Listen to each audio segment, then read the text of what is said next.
तो जाता मुझे सरकार ने जाने न दिया, मैं तो जाता मुझे सरकार ने जाने न दिया। ये बच्चे बैठे छोटे छोटे, आज दुनिया थक गई है, पूरी दुनिया थक गई है। एड़ी से चोटी तक का जोर लगा लिया, हाँ एड़ी से चोटी तक का जोर लगा लिया, और यही ताकत लगाने पे कि इनके सीने से इश्क रसूल कैसे निकाला जाए। हमारे पानी में जहर मिलाया गया, हमारे खानों में हराम मिला दिया गया, हमारे तरीके बदल दिए गए। हम बैठ के हुजूर की सुन्नत के मुताबिक खाते थे, कुत्तों की तरह खड़ा करके खिलाते थे। लेकिन शुक्र है आज भी माएँ ऐसे बच्चों को जन्म दे रही हैं कि जो रात के 1 बजे ये ऐलान करना जानते हैं। लोगों, जब दुनिया सो जाती है ना, तो उनके चाहने वाले रात के 1 बजे भी यही ऐलान करते हैं, उन्हें जाना, उन्हें माना, ना रखा गैर से काम, लिल्लाहिल हम्द में दुनिया से मुसलमान गया। वरना सच्ची बताएं, इतनी रात ना कोई बिरयानी के लिए नहीं बैठ सकता है। बैठ जाएगा भाई, बोलो। और ये बच्चे क्यों बैठे हैं? तुम 1 किलो बिरयानी दोगे जलसे के बाद, 1 आध मीठे का डब्बा, बोलो। हम बोल रहे हैं, लोग क्या टेंशन में थोड़ा सा नहीं ना, तो फिर बोले देगा कोई इनको बिरयानी, मगर फिर क्यों बैठे? इन बच्चों से अगर पूछें इतनी रात गए क्यों बैठे हो, तो ये बच्चे भी कहेंगे सिर्फ एक ललक है, एक चाहत है, एक उम्मीद है, एक इल्तिजा है, और वो ये है कि सुना है आप हर आशिक के घर तशरीफ लाते हैं। सुना है आप हर आशिक के घर तशरीफ लाते हैं, मेरे घर में भी हो जाए चरागा या रसूल अल्लाह।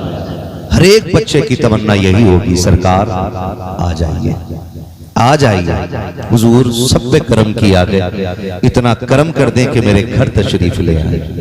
बच्चों का भी ये इश्क है। अगर बच्चों के इश्क का आलम यह है, उम्मीद करता हूं फिर जवानों का इश्क तो इनसे ज्यादा जवान होगा ना, इनसे ज्यादा जवान होगा। नौजवानों, वक्त बड़ी तेजी से बीत रहा है।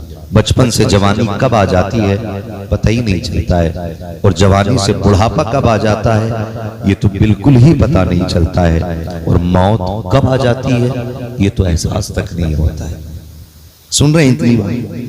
मौत कब आ जाती है ये एहसास तक नहीं होता है। कामयाब वो नहीं है जिसने अपने पीछे बिल्डिंगें छोड़ी हैं, कामयाब वो नहीं है जिसने अपने पीछे महल्लात छोड़े, कामयाब वो नहीं है जिसने अपने पीछे बैंक बैलेंस छोड़ा है। सबसे कामयाब वो है जिसने अपने पीछे जन्नत में जाने के जराए छोड़ दिए। सबसे कामयाब बंदा वो है, सबसे कामयाब बंदा वो है कि जो कब्र में ईमान बचा के ले गया है, जो कब्र में ईमान बचा के ले गया है, वो सबसे ज्यादा कामयाब बंदा है।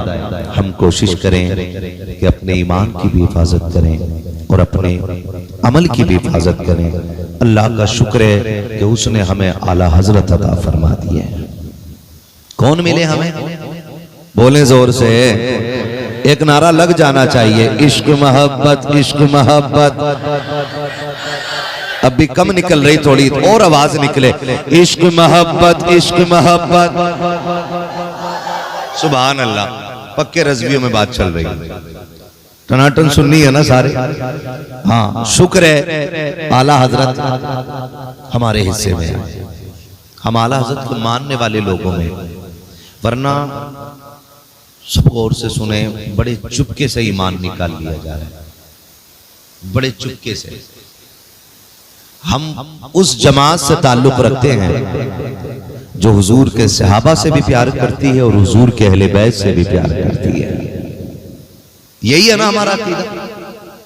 ना हम सहाबा की आड़ में अहले बैत की गुस्ताखी करते हैं, और ना अहले बैत की आड़ में हम सहाबा की गुस्ताखी करते हैं।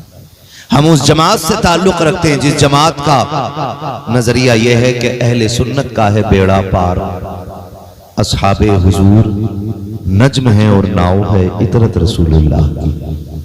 हम सहाबा को मानने वाले भी हैं और हम अहले बैत को भी मानने वाले हैं। बड़ी संजीदगी से सुनिएगा, जब मुहर्रम शरीफ का महीना आता है ना, तो बड़ी तेजी से कुछ फितने मुंह उठाते हैं, बहुत तेजी से फितने मुंह उठाते हैं और हम इश्क में बह जाते हैं। ऐसे ऐसे रंग बिरंगी मेंढक आते हैं जो कहते हैं नहीं नहीं जी, पहला नंबर तो उनका था, उनका हक मारा है, पहला नंबर अली का था, हक मार लिया हजरत अबू बकर हजरत उमर ने, इन्होंने डकैती की, माज़ अल्लाह। ऐसे ऐसे जुमले बोले जाते हैं। मैं तो डंके की चोट पे हर एक बदबख्त की आंखों में आंखें डाल के कहता हूँ वो तेरा अली होगा जो इतना कमजोर होगा कि अपना हक छिनवा दे। हमारा अली तो वो है अगर खैबर में आ जाए, एक हाथ में खैबर की चौखट उखाड़ के टांग कर दूसरे हाथ से तलवार चलाए तो तलवार नहीं हवाएं बोलती हैं, ला फता इल्ला अली ला सैफा इल्ला ज़ुल्फ़िकार। हम उस अली के मानने वाले लोग हैं। अल्लाह का शुक्र है कि हम अली को भी मानते हैं, साथ में उस्माने, जोर से उस्माने गनी को भी मानते हैं, हजरत उमर फारूक आजम को भी मानते हैं, हजरत सिद्दीक अकबर को भी मानते हैं। हमारा अकीदा यह है कि पहला नंबर किसका है? सुभान अल्लाह, जो बोल गए अल्लाह उनकी नस्लों को जन्नत अता करे। पहला नंबर किसका? जोर से, पहला नंबर किसका? दूसरा नंबर हजरत उमर फारूक आजम। ठीक है जी। दूसरा नंबर, मेरे साथ रिपीट करें बच्चे ताकि ये याद हो जाए, पता चले 70 साल से जलसा हो रहा है और अकीदा ही दुरुस्त न कर सकते, बात खराब हो जाएगी। मैं तो आपका उस सुन के नहीं बन निकालूंगा। दूसरा नंबर किसका? हजरत उमर फारूक आजम का। और तीसरा नंबर सुभान अल्लाह हजरत, और चौथा नंबर मौला। अरे हमारे ही मौला अली हैं, उनके नहीं हैं जो सीना पीटते हैं, उनके हैं जो सीना खोल के अली अली करते हैं। हमारे ही मौला अली हैं। मौला, और जोर से मौला अली का चौथा नंबर है, मगर याद रखिए चौथा नंबर मौला अली का है। तीसरा नंबर, थोड़ा उल्टा भी पूछ लूं ना कि याद हुआ कि नहीं। तीसरा नंबर, दूसरा नंबर सुभान अल्लाह, और पहला नंबर हजरत अबू बकर सिद्दीक। ये जो बकवास करते हैं ना लोग, ये जो बकवास करते हैं कि नहीं वो हुजूर की आल से चिढ़ करते थे, मैं कहता हूं हमने हुजूर की आल का अदब सीखा ही सहाबा से। किससे सीखा है? सहाबा से सीखा है। हजरत उमर फारूक आजम कितने सख्त मिजाज हैं। जिस दिन कुर्सी पे बैठे ना, शेर बकरी एक साथ पानी पीने लगे। शेर की गर्दन झुकी थी, बकरी सर उठा के शेर को देख रही, हिम्मत है तो जरा देख के दिखाना इधर। तो शेर भी कह रहा क्या करूं, उमर कुर्सी पे बैठे। वो उमर कुर्सी पे बैठे तो शेर बकरी एक साथ पानी पी रहे। वो उमर फारूक आजम, उन्होंने अदब सिखाया हमें सहाबा को, अदब सिखाया उन्होंने, और हमने उन्हीं से अहले बैत का अदब सीखा है। एक सफीर आया, ईरान का सफीर, मुलाकात करने हजरत उमर से। हजरत उमर वोट से नेता नहीं बने थे, समझ रहे? पार्टी ने वोट चोरी करके नेता नहीं बनाया था। उमर वो हैं जिनका इंतखाब हक की बुनियाद पे हुआ था, सच की बुनियाद पे जिनका इंतखाब हुआ था, और एक मोहल्ले के नहीं, एक शहर के नहीं, एक इलाके के नहीं। उमर वो है जो आधी दुनिया का मालिक है।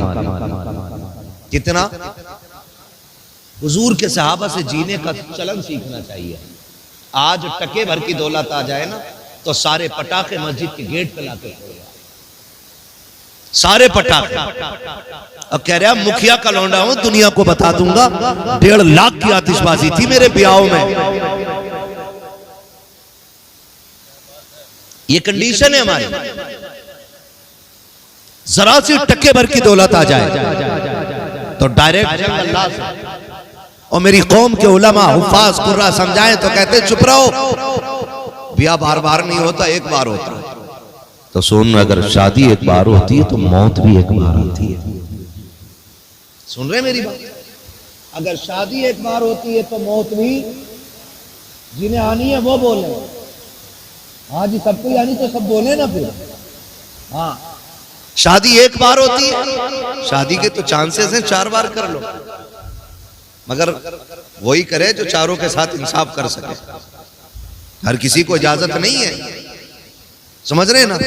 तो अगर जरा से जेब में ना दाने आ जाएं तो सारे लाके मस्जिद के आगे फोड़ रहे हैं, और थोड़े से पैसे हो जाएं, ऐसे डीजे बजाता है जिससे दीवारें हिल जाया करती हैं। न नमाज का ख्याल है, ना अजान का ख्याल है। इतना शोर शराबा के लगता ही नहीं कलमा पढ़ने वाले की औलाद की शादी है। गैरत आती है ऐसे मुस्लिमों पर कि जिनको नमाज और अजान के वक्त का एहसास तक नहीं होता। उनकी दौलत ने इतना अंधा कर दिया है कि नमाज हो रही है लेकिन डीजे बंद नहीं होता है, गाने चल रहे हैं डीजे बंद चल नहीं हो रहा है। नमाज के वक्त पे आकर के गाने बजाने वाली कौम, मैं आपसे पूछना चाहता हूँ, मुझे बता तो सकी ये सांसों का तोहफा किसने दिया था? ये दिल की धड़कन किसकी वजह से मिली थी? आंखों के चराग किसकी वजह से रोशन है? ये जो दिमाग काम करता है ये किसके सदके में है? ये जो दिल धड़क रहा है ये किसके सदके में है? ये जो सांसें चल रही है ये किसकी अता है? ये जो कदमों में ताकत है ये किसकी वजह से है? ये जो हाथ पैर सलामत है ये किसकी वजह से है?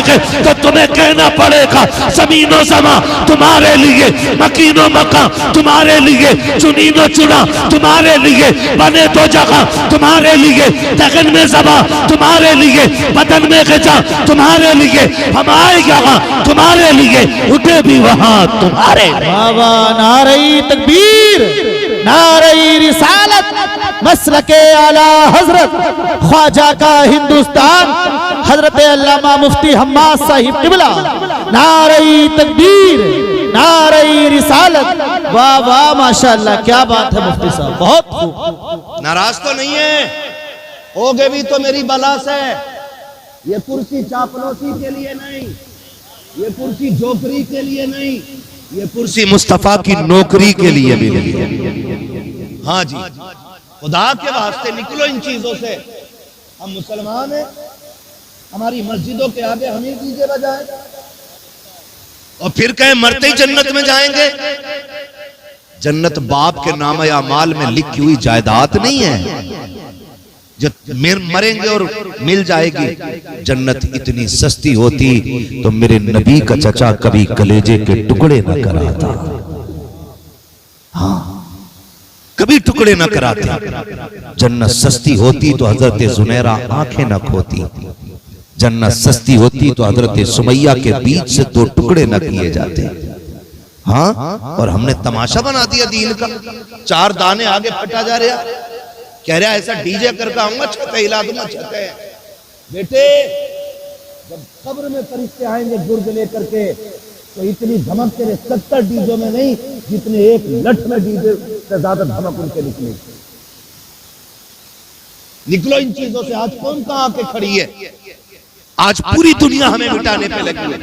हमारी पहचान छीनी जा रही है, हमारी शनाख्त छीनी जा रही है। 16-16 साल के लड़कों को चाकुओं से सरेआम कत्ल कर दिया जाता है। कोई है आज उम्मत का पुरसाने वाला? मुझे बताओ कितनी दौलत है तुम्हारे पास? डीजे बजाने वालों, मुझे अपनी दौलत का हिसाब ला करके दिखाओ। अगर ये दौलत अल्लाह ने दी है ना तो इसे अय्याशियों पे न लुटा। देख, अगर किसी गरीब की बेटी गुर्बत की वजह से बाप की दहलीज पे बैठी है, मुट्ठी बंद करके उस गरीब की गोद में जाके डाल दे। मैं नहीं जानता कि दुनिया उस दौलत को देख करके क्या कहेगी, लेकिन इतना जानता हूँ अगर तेरी दौलत से किसी गरीब का घर आबाद हो गया, तुझे मरने में देर लगेगी, रब को तेरी कब्र को जन्नत बनाने में देर नहीं लगेगी। हम तो ये सोचते जमीन अब्बा मार के मर जाए, मैं काट के मर जाए और मेरे मरने के बाद मौलवी ऐलान करे बड़ा जन्नती था, मैंने ख्वाब में देखा। हम ये चाहते हैं। खुदा के वास्ते निकले इन चीजों से। आज हम कहां खड़े, हमारे साथ हो क्या रहा ये भी तो देखो। इतने अंधे क्यों हो गए हम? आज दीन की जिम्मेदारी मेरे कंधे पे भी और आपके कंधे पे भी। हम सबके कंधों पे दीन की जिम्मेदारी है कि नहीं भाई? मानते हैं इस बात को? हम सब के कंधों पे दीन की जिम्मेदारी है। और मैं ये नहीं कहता तुम पूरी दुनिया को संभालने के लिए निकलो, हर बंदा अपने घर को संभाल ले, पूरी दुनिया खुद ब खुद संभल जाएगी। हो सकता है कि नहीं ऐसा? हो सकता है। कितने अभी लोग ऐसे हैं जो वादा करें कि हम शादी में डीजे नहीं बजाएंगे। कितने लोग हाथ उठा सकते हैं? सुभान अल्लाह। देखो किसने हाथ नहीं उठाया, जरा उसे उठा के घर भेज दो। सुभान अल्लाह, अल्लाह सलामत रखे। उम्मीद भी यही थी और ये यकीन है मुझे, यहाँ वही आए होंगे जो हुजूर के बुलाए हुए, क्योंकि महबूब की महफिल को महबूब सजाते हैं, आते हैं वही जिनको सरकार बुलाते हैं। हाथ नीचे रहना ही नहीं था, क्योंकि सारे ही अच्छे लोग आए हुए, लेकिन जो नहीं आए ना उनसे भी कह देना दीन तेरे बाप का नहीं, दीन रसूल पाक का है। इतना इतना इतना आवारा ना बन कि तू कलमा भी पढ़े और जिंदगी अपनी मर्जी के गुजारे ना। जब तुमने कलमा पढ़ लिया तो जिंदगी अब रब रसूल की मर्जी के मुताबिक गुजारनी पड़ेगी। आज ही करेंगे इंशाअल्लाह, करेंगे। और डीजे बजाने वाले अल्लाह माफ करे, वो औकात होती है इनकी, वो औकात हो डीजे बजवा दे और सुबह आके गेट बजा दे। क्या है जनरेटर के पैसे? चल वे, कल तो बिया हुआ, अभी जनरेटर के पैसे लेने आए। थोड़ी देर गुजरी फिर डीजे वाला, थोड़ी देर गुजरी फिर बजाने वाला, फिर लाइटिंग वाला आ जाते, मर जाते। पूरी बारात में हम डीजे बजाते हैं। शरीयत याद नहीं आती है। शरीयत कहाँ याद आती है? जब निकाह होता और इमाम 5000 मांग लेता। कह रहा कौन सी शरीयत में लिखा? ये बता डीजे बजाना कौन सी लाल किताब में लिखा? कुछ तो कॉमन सेंस होगा, कुछ तो हम रोटी खाते हैं तो इतना दिमाग होगा ना हमारे अंदर कि शरीयत कहाँ याद आ रही है। जब 5000 रुपए सुन्नत जो असले मकसद है पूरी खुशी का, उसके बदले में अगर 5000 दे दिया तो शरीयत पूछ रहा है। तुम देखो ऐसा ऐसा छपरी आता शादी पर, बाल कुत्ता कटिंग वाले यूं निकले हुए है, करेंसी का नोट लाता, उस पे बॉक्स में चढ़ के यूं चला गया है। किसका आना? फना का बेटा, ओहो बड़ा कमा के लाया। और अगले दिन देखो मोजों में से बदबू आ रही होगी, उसे धोने तक तसाबुर नहीं होगा। सही, ये औकात है। गलत कह रहा हूं मैं?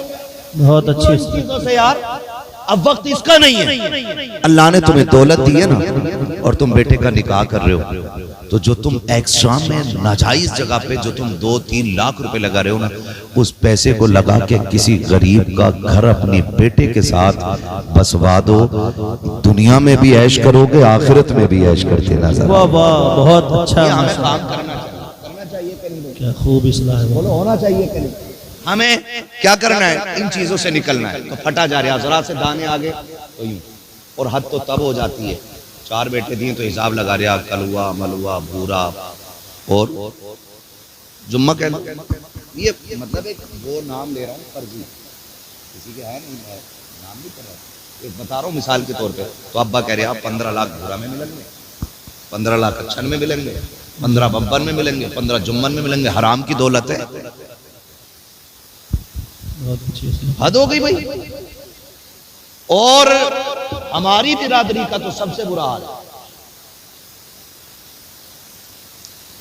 15 लाख कैश, 20 लाख कैश दिया लड़की वाले ने, फटा जा रहा मोहताज। भाई जो लड़की वालों से पैसा मांगे उससे बड़ा मोहताज कौन होगा भाई? मर्द वो होता है जो अपने बाजू की ताकत से कमा के बच्चों को पालता है।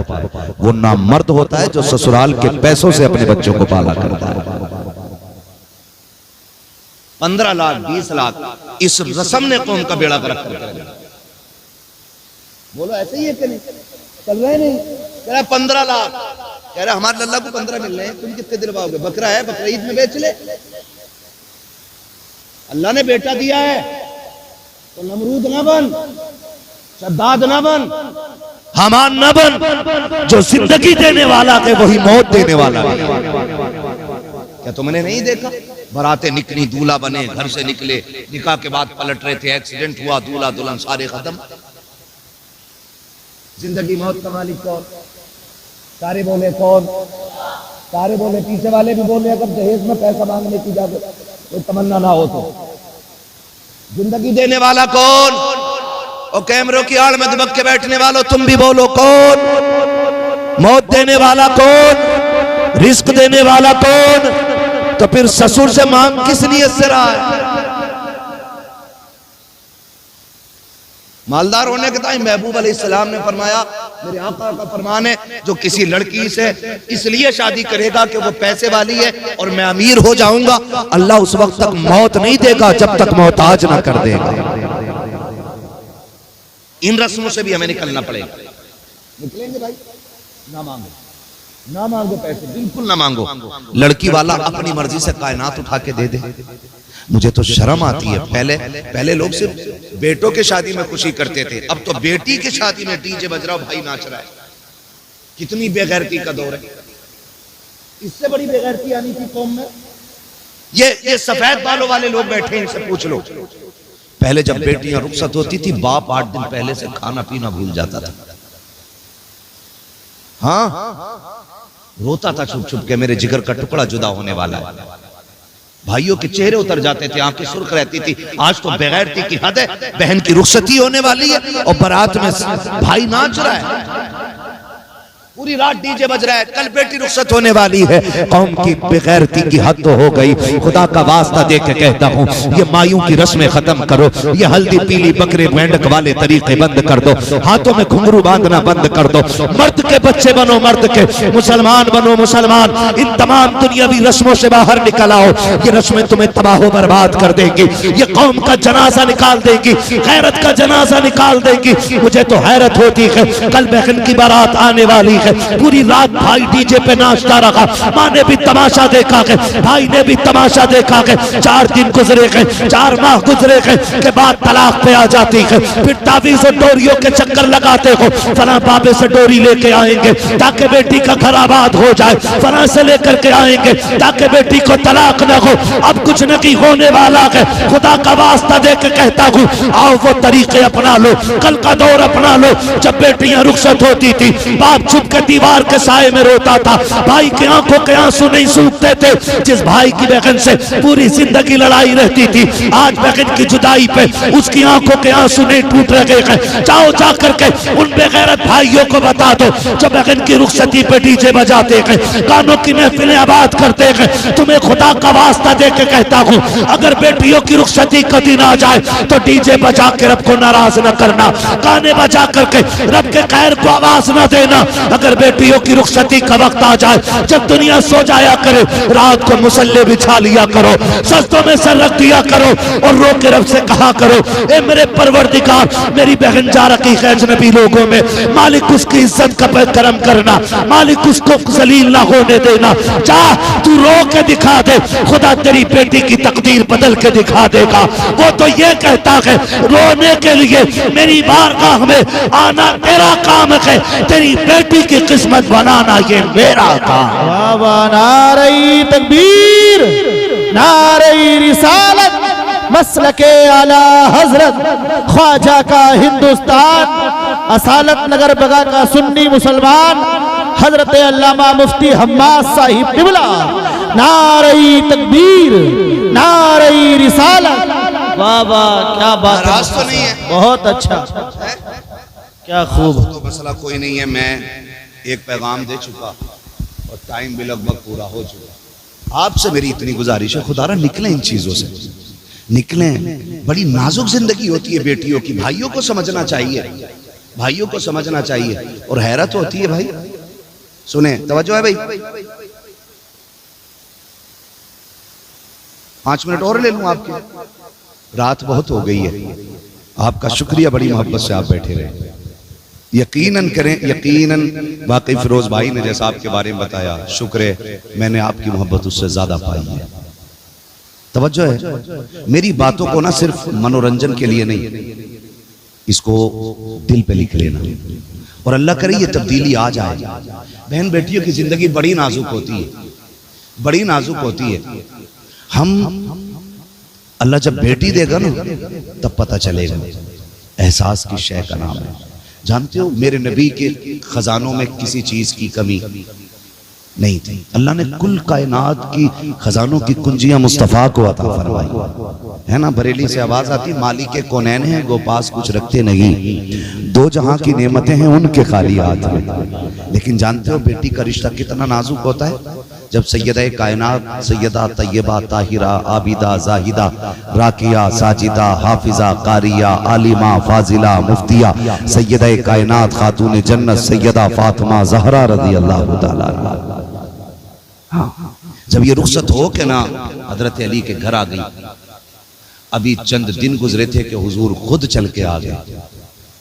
सैयदा कायनात ने हुजूर को देखा, अब्बा आप? फरमाया बेटी तेरी बड़ी याद आ रही थी, तेरे बगैर दिल नहीं लग रहा था। बेटी का रिश्ता इतना नाजुक है कि सैयदे कायनात को देखने के लिए हुजूर खुद चल के आ गया। कल जब आपके आगे बेटी आएगी ना, तब पता चलेगा बेटी का रिश्ता कितना नाजुक होता है। बहन की शादी पे नाचने वाले बेगैरत भाइयों को अल्लाह गैरत का तोहफा दे दे, और कम से कम इन्हें पता चल जाए बहन कहाँ जा रही है। यकीन करें, मैंने जनाजे भी देखे और मैंने शादियां भी देखी, आपने भी देखी। ये निज़ाम कुदरत है। कहीं जनाजे उठते हैं तो कहीं पे डोलियां उठती हैं, ऐसे ही है ना। और निजाम चल रहा है। अगर मैं ये सोचता हूं मेरे मरने के बाद दुनिया को झटका लगेगा तो गलत है। हुए नामवर बेनिशां कैसे कैसे, जमीन खा गई आसमां कैसे कैसे। ऐसा बिल्कुल नहीं है कि मेरे मरने पे झटका लग जाएगा, मेरे मरने पे निजाम रुकेगा, मेरे मरने पे कोई खाना छोड़ेगा। अल्लाह साहब, मरने में देर लगेगी, तुम मर जाओगे और तुम्हारी वजह से कोई मुस्कुराना भी छोड़ने को तैयार नहीं होगा। मुस्कुराना भी छोड़ने के लिए कोई तैयार नहीं होगा। खाना तो बड़ी बात है, ये रस्म है दुनिया की। और अजीब दौर है, लोग कुछ गम में डूब जाते हैं और कुछ खुशी में डूबे रहते हैं, कुछ खुशी में डूबे रहते हैं। है तवज्जो सारे लोगों को, हाँ, कुछ खुशी में डूबे रहते हैं। और बेटियां रुखसत होती, मैंने जनाजे भी देखे और मैंने शादियां भी देखी। आप आजमा लेना, आप आजमा लेना। मैंने बाप को बेटी के जनाजे पे इस दर्द से रोते हुए नहीं देखा जिस दर्द से बेटी की डोली पे रोते हुए देखा है। ये तब पता चलेगा जब अल्लाह आपको बेटी देगा। मैंने इस दर्द से रोते हुए नहीं देखा। क्यों?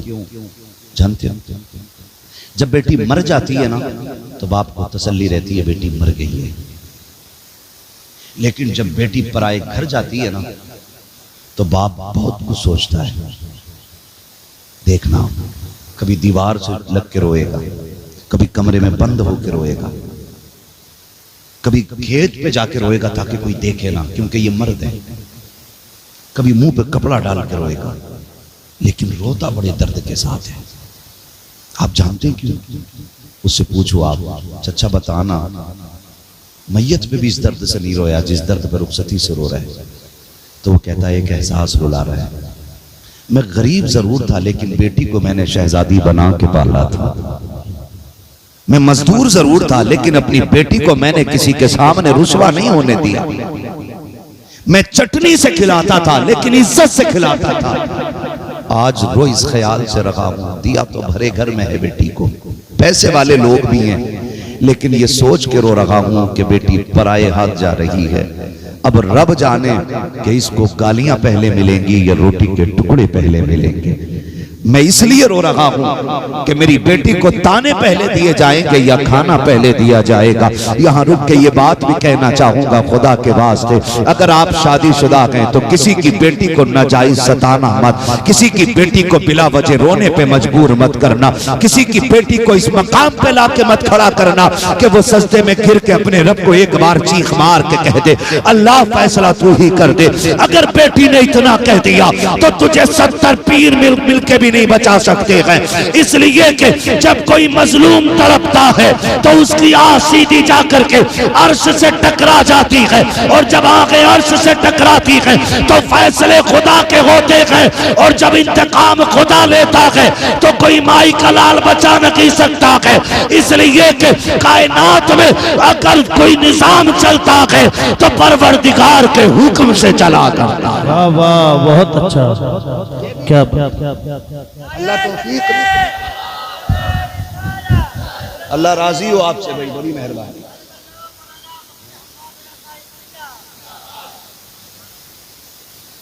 तवज्जो है ना सारे लोगों की भाई। अल्लाह करे कदर कर ले बेटियों की। बेटियां रुखसत हो तो भाइयों से गुजारिश है, जितना रिश्ता तेरा गहरा है ना उतने सजदे तहज्जुद के लंबे कर। मांग अल्लाह से झोली फैला के बहन की खुशियां। क्या मालिक मेरी बहन की आंख में कभी आंसू ना आए, तू एक बार झोली फैला के तो देख, तेरी बहन के साथ पुश्तों तक वो आंसू नहीं आने देगा। आना उसकी चौखट पे आ और मांग के तो देख। लेकिन कौन मांगे? जो कौम डीजे में डूब गई हो, जिसकी नसों में दफ और धमक की तरंगे दौड़ती हो, वो कौम मुसल्लों पे आएगी। वो लोग मुसल्लों पे आएंगे जिनकी माओं ने गाने सुना सुना के पाला हो। मुसल्ले पे फिर वही आएंगे जिनकी माओं ने सोते वक्त ये लोरियां दी हों कि मैं सो जाऊं या मुस्तफा कहते कहते, खुले आंख सल्ले अला कहते कहते। है जी, अल्लाह आपको सलामत रखे। मेरे भाई नौजवानों से मेरी गुजारिश है, नहीं करना ये काम, ठीक है ना। और ये जो आजकल ना उसमें बैठाते मायू में, क्या यही बोले मायू में, अब तो बेगैरती की इंतहा हो गई। हराम खाने का बहाना ढूंढ रहा। लड़की देखने गया तब ठूस के आया, अपनाने गया तब ठूस के आया, दिल रखने गया तब ठूस के आया। जब सब खा चुके कह रही खाला रह गई, वो रानी देख ले भाई, खाला का भी भाना भर दिया। अब कौन अब मुमानी रह गई, अब कौन अब खलेरी बहन रह गई, अब कौन अब मेरी बहन रह गई। हराम का बट रहा है। शादी होने से पहले पहले एक शादी का खर्चा करा देते लोग। दो दो गाड़ियां भर के जा रहे, नमक का पानी पी के जा रहे कि भाई चल आज फ्री का मिलेगा। जो लोग अपने घर छींचड़े भी उठा के खा जाते हैं, वो पराए घर की गोटियां भी नीचे फेंक देते हैं। खुदा के वास्ते निकले इन चीजों से। एक हाँ ही तो करनी है ना, बच्ची पसंद है, ठीक है जी, तारीख बता दो। और ये काम तो फोन पे भी हो सकता है ना, तारीख बता दो। तो गाड़ियां भर के ले जाने की हमें क्या जरूरत है? मायू में बैठाने फिरा रहे हो वो ठलुए जिन्हें कोई काम ही नहीं है, फिर उन्हें 1500 का लालच है, फिर आ रहे लड़की को मायू में बैठाने जा रहे हैं। बहन बेटियों को भी कंट्रोल करो, इन्हें भी बहाने चाहिए नए कपड़े पहनने के। कपड़े 18,000 के ला के दिए, दुपट्टा 2 कौड़ी का, मच्छरदानी वाले दुपट्टे, और बनंगी कनीज है फातिमा ज़हरा। हद हो गई। मैं तो हैरत में था, गांव में माइक लगाया, मैं सोचा यार जलसे का ऐलान करने आया होगा। 28वां रोजा, कह रहा मुबारक हो आपके इलाके में नुमाइश लग गई है। मैंने लानत हो भाई। और नुमाइश में मर्द कम औरतें ज्यादा, बेगैरती की हद हो गई। फिर कह रहे हैं कि फलां के साथ भाग गई, फलां के साथ भाग गई। नाक तब नहीं कटती है जब बेटी आधी रात को गायब होती है, नाक तो तभी कट चुकी होती है जब आपकी बेटी बेपर्दा घर से बाहर कदम निकालती है। ये तो अपनी अपनी गैरत की बात है, कौन कितनी महसूस करता है। हाँ, कोई गंदगी के ढेर पे बैठ जाए उसे बदबू नहीं आती, और कोई करवट से निकल जाए तो उसे चक्कर आ जाता। कह रहा शुक्र है जी रियाज वाली बेटी अभी तक घर से न निकली। हाँ, कहाँ न निकली कि किसी के साथ न देखी आज तक। वैसे तो काफी चल रही है ना नुमाइश में। बेटियों को ये तरबियत नहीं दी जाती। बेटी पाली है खातून जन्नत सैयदा फातिमा ज़हरा ने, बेटी पाली है मौला अली ने।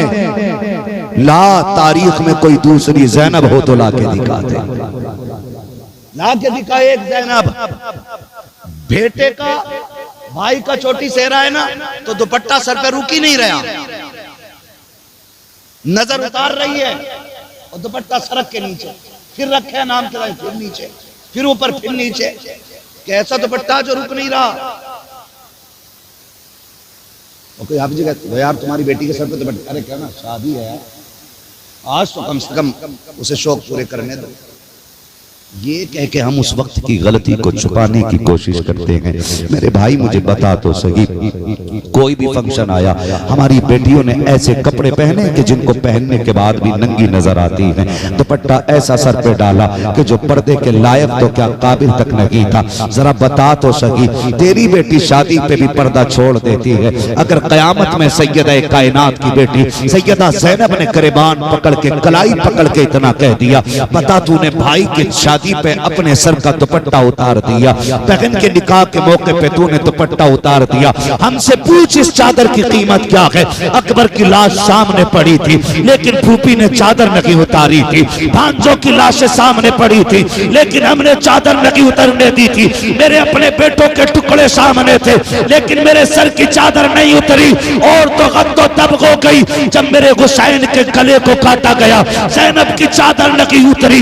हद्दो तब हो गई जब लाशों पे घोड़े दौड़ते रखे, ज़ैनब ने चादर नहीं उतारी। ज़ैनब तू बता दे तेरे सर की चादर क्यों नहीं उतरी? क्या तुझे अकबर प्यारा ना था? क्या तुझे असगर से प्यार ना था? क्या तुझे कासिम लाडला ना था? क्या तेरे गोनो मोहम्मद तेरे जिगर के टुकड़े ना थे? तो सैयदा ज़ैनब के मजार से आज भी आवाज आती है, अगर मेरे गोनो मोहम्मद के बदले में, उनके एक बाल के बदले में कोई सारी दुनिया ला के देता तो मैं एक बाल के बदले में दुनिया को टुकड़ा देती, एक बाल बेटे का ना देती। सैयदा बता तो सकी तेरे सर की चादर रखी, बेटे ना रखे। सैयदा ज़ैनब ने कहा यही तो नाना से सीखा के, कुछ रखे या ना रखे कयामत तक नबी का दीन बाकी रहना चाहिए। वाह वाह, नारे तकबीर, नारे रिसालत, मसलके आला हजरत ख्वाजा का हिंदुस्तान, हजरत अल्लामा मुफ्ती हम्माद साहिब क़िबला, इस्लाह मुआशरा कॉन्फ्रेंस,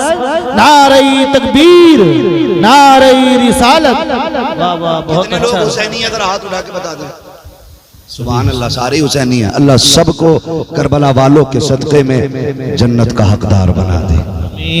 लेकिन यहाँ रुक के हमें एक बात सोचनी पड़ेगी। मैं कहूँ कि भाई मैं बंदा कांग्रेस का हूँ और मेरी जेब पे बिल्ला समाजवादी का है, यकीन करेगा तुम? बोलो, नहीं करेगा। मैं कहूँ बसपा में हूँ तो बिल्ला समाजवादी का हूँ, नहीं मानेगा, कहेगा झूठ बोल है ना, झूठ बोल। सोचे हम कहने को हुसैनी है लेकिन किरदार कितने हुसैनी है, हमारे किरदार कितने हुसैनी है। मेरी बहनें बैठी हैं, अल्लाह इन्हें तौफीक दे और वो रुतबे अता करे कि ये भी राबिया बसरिया के दर की कनीज बन जाए। हाँ, अल्लाह इन बहनों को ऐसी तौफीक दे।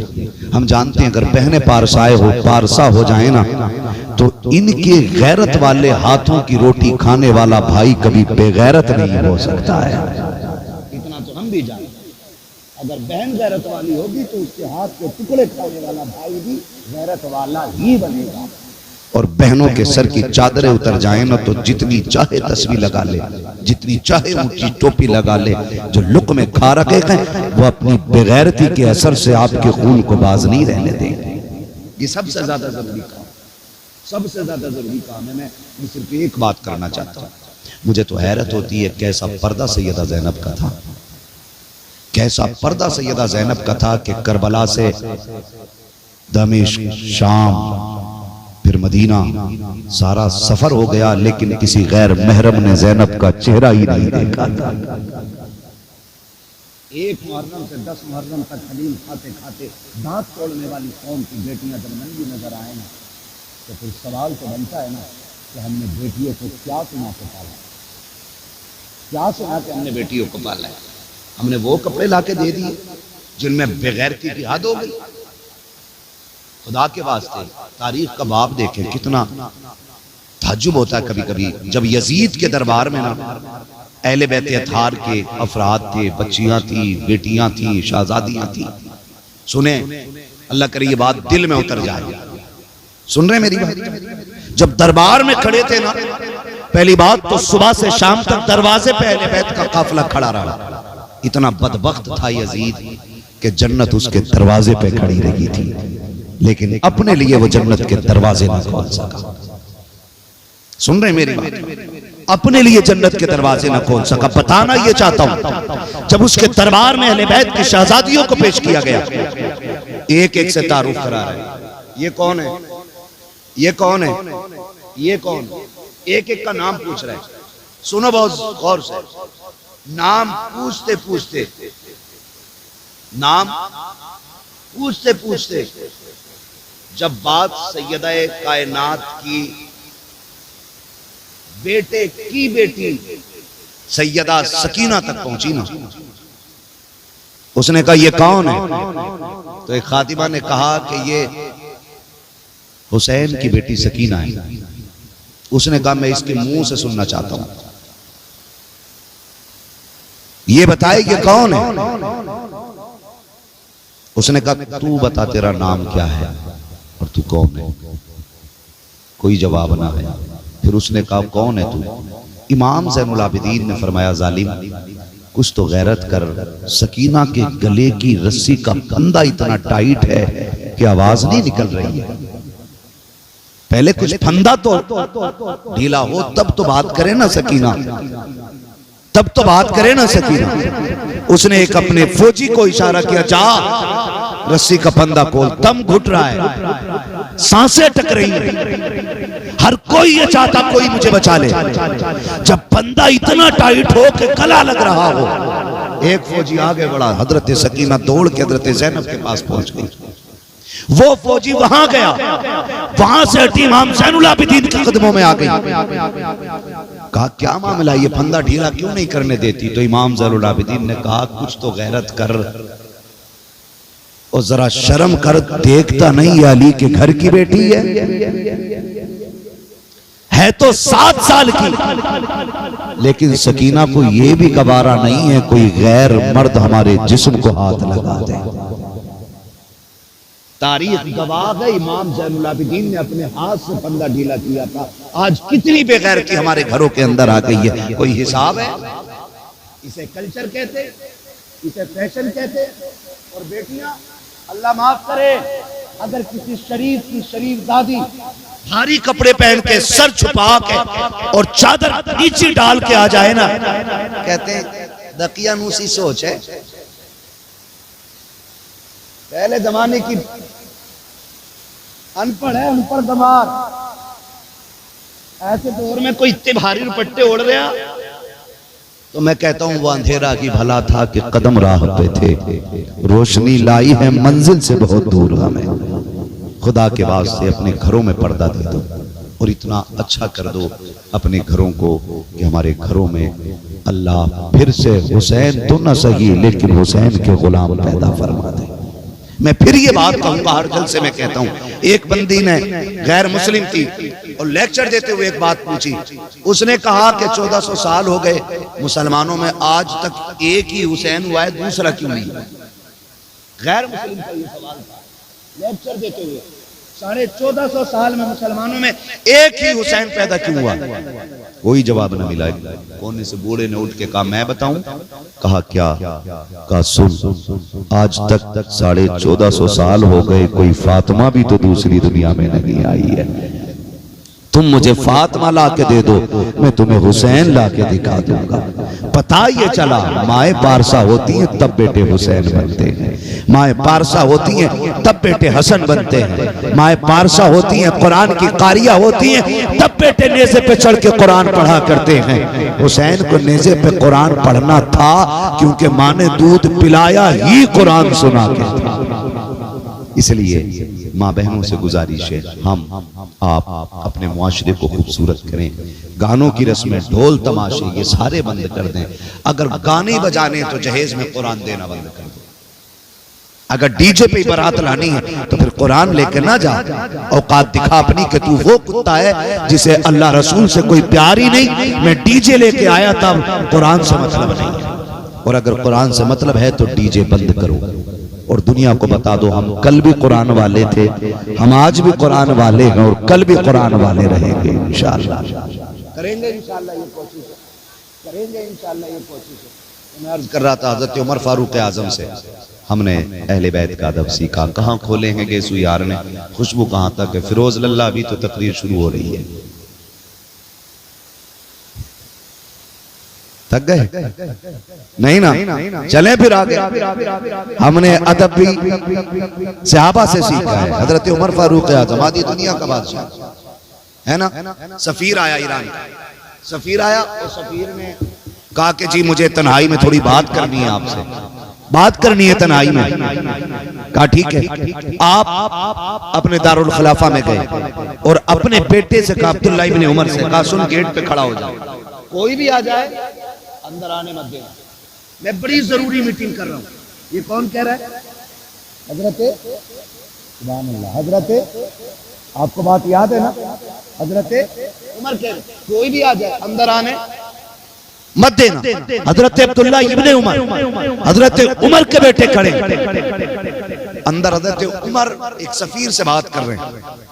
बात करते करते इसी बीच में इमाम हुसैन जब आए ना, तो कहा मुझे अमीरुल मोमिनीन से मिलना है। कहा अंदर है। कहा मैं जा सकता हूं? का इजाजत तो नहीं है। उन्होंने मुझसे तो मना किया, लेकिन आप माली के जा सकते हैं। तो आपने कहा ठीक है, अमीरुल मोमिनीन मसरूफ आदमी है, जोहर में आएंगे, वहां मुलाकात हो जाएगी। ये कह के आप चले गए। लेकिन मजाल है कि अली की औलाद आए और खुशबू ना आए, ऐसा तो हो ही नहीं सकता है। बाहर निकले, अमीरुल मोमिनीन समझ गए। कहा बेटे कोई आया था? हाँ, कौन आया था? कहा हुसैन आया था। कहा फिर आपका पूछ रहे थे? कहा तुमने क्या किया? कहा मैंने कहा आपका मसरूफ है, बिजी है, अभी किसी को अंदर जाने की इजाजत नहीं, लेकिन अब आपकी मर्जी है। कहा मैंने तो इतना कह दिया, लेकिन वो कहने लगे जोहर में मिल लूंगा। दौड़ गए और सैयद कायनात के दरवाजे पे आए। इमाम हुसैन निकले। शहजादे आप तशरीफ लाए थे? हाँ आया तो था। कहा फिर लौट के क्यों आ गए? कहा आप मसरूफ थे, जरूरी काम में थे। फरमाया तो आप आ सकते थे ना? कहा आपने मना किया था, किसी को आने की इजाजत नहीं है। हजरत उमर कहते हैं किसी से पूरी दुनिया मुराद हो सकती है, लेकिन फातिमा की औलाद मुराद नहीं हो सकती है। आपको किसने रोका था? आप आ जाते।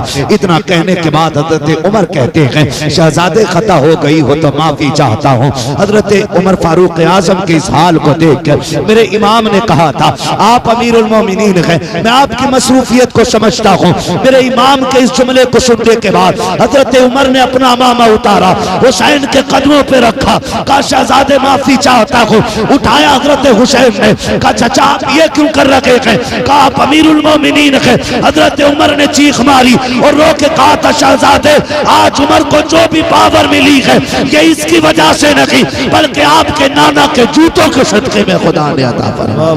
बहुत अच्छा, क्या बात है, सुभान अल्लाह। ये इज्जतें और ये मोहब्बतें हमने सहाबा से सीखी। अब अगर कोई ये कहता है कि नहीं सहाबा अहले बैत से नफरत करते थे, तो वो सबसे बड़ा नफरती चिंटू है, वो अंधभक्त है, वो गोबर भक्त है, जो सहाबा को और अहले बैत को लड़ा। कल भी वो एक दूसरे से प्यार करते थे और आज भी प्यार करते हैं, है कि नहीं भैया? आज भी प्यार करते हैं और हम उसी रविश पर हैं जो हमें इमाम अहमद रजा ने अता फरमाई। ठीक है ना? तो कोशिश करेंगे ईमान भी बचाएंगे और अकीदा, है ना, ईमान अकीदा मजबूत रखेंगे और साथ में अमल भी अच्छे करेंगे इंशाअल्लाह। ठीक है ना? जहेज की डिमांड ना कीजिएगा, है ना, और किसी बेटी पे बोझ ना बनिएगा, किसी की बेटी को दुख ना दीजिएगा। अपनी बेटी की शादी ब्याह के मौके पे गाने ना बजा करके रातों के सजदे लंबे कर दीजिएगा, ताकि अल्लाह आपकी बेटी की जिंदगी में खुशियां अता फरमा दे। आज आप दूसरे की बेटी को इज्जत दोगे, आने वाले कल में खुदा आपकी बेटियों को इज्जतों की महराज अता फरमाएगा। क्योंकि जैसी करनी सारे बोल लो, जैसी करनी वैसी भरनी। बस जो हुए गलत उनको माफ फरमाए रब्बे कायनात। जिंदगी ने दिया साथ, फिर होगी मुलाकात। चमन रहा फूल खिलेंगे, जिंदगी रही फिर मिलेंगे। मुसाफिर हैं हम भी, मुसाफिर हो तुम भी, किसी मोड़ पर फिर मुलाकात होगी। सारे लोग कलमा शरीफ पढ़ लीजिए, ला इलाहा